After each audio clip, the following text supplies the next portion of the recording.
Doctor बीना कौशिक, इतिहास विभाग, SPC राजकीय महाविद्यालय अजमेर। आज का मेरा टॉपिक है अलाउद्दीन का राजत्व सिद्धांत। अलाउद्दीन मध्यकालीन शासकों में सबसे अधिक शक्तिशाली, महत्वाकांक्षी और कूटनीतिज्ञ शासक था। उसने अपनी प्रारंभिक कठिनाइयों पर विजय प्राप्त करने के लिए एक शक्तिशाली राजत्व सिद्धांत अपनाया।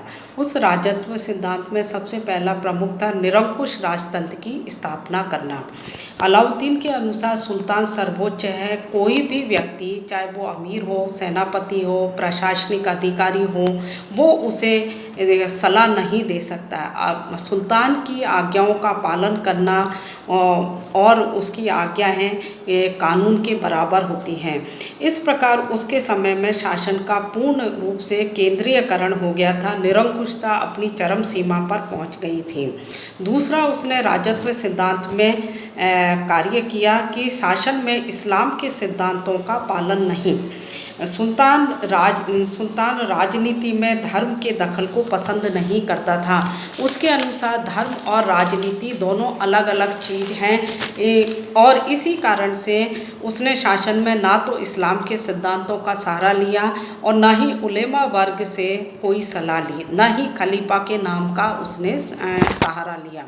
यद्यपि अलाउद्दीन पूर्ण मुसलमान था, इस्लाम धर्म के कानूनों का विरोध नहीं करता था। हिंदुओं के प्रति उसकी नीति कठोर थी। उसके समय में उसने मुसलमानों की धार्मिक भावना का लाभ भी उठाया, परंतु उसने धर्म और धार्मिक वर्ग को शासन में दखल नहीं देने दिया। अलाउद्दीन दिल्ली का पहला सुल्तान था जिसने धर्म पर नियंत्रण स्थापित किया।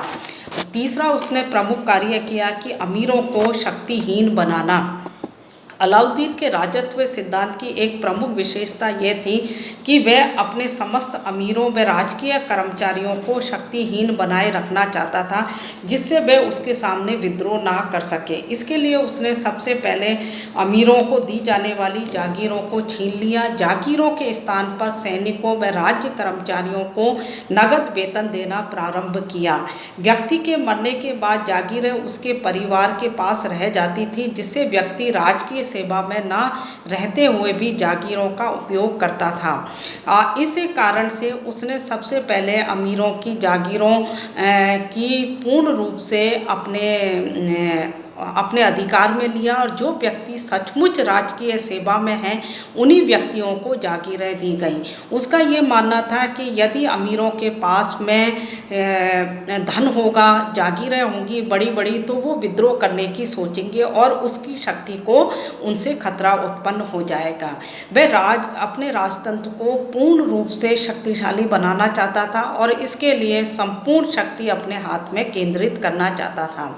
उसने अमीरों, अधिकारियों सब पर नियंत्रण स्थापित रखा और उसके अनुसार उसने अपने गुप्तचर व्यवस्था को भी कठोर बनाए रखा। उसका दंड विधान भी बहुत ज़्यादा कठोर था। अमीरों की उसने दावतों, उनके आपसी विवाह संबंधों पर रोक लगा दी। सुल्तान की आज्ञा के बिना वे आपस में विवाह संबंध भी नहीं कर सकते थे।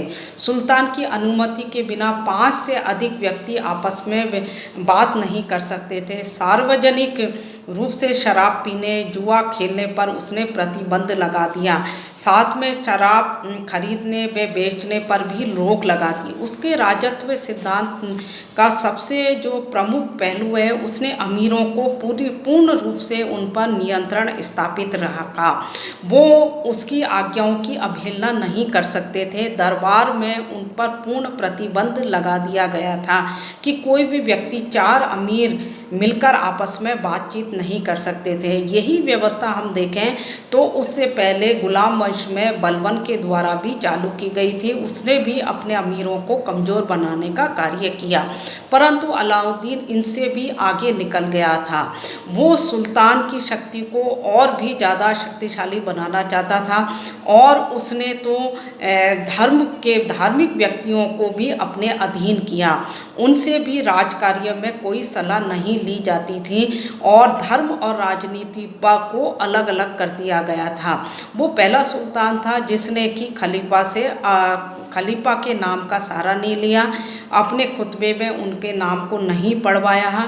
वह सुल्तान को ईश्वर की छाया और मानता था, अर्थात वो कहता था कि जो सुल्तान बोलता है वही ईश्वर की आज्ञा है, इसलिए अमीरों, अधिकारियों, सैनिक वर्ग को सबकी उसको आज्ञा का पालन करना चाहिए। तो अलाउद्दीन का ये शक्तिशाली राजत्व व्यवस्था था, जिसके आधार पर उसने अपनी अनेक उपलब्धियों को हासिल किया। धन्यवाद।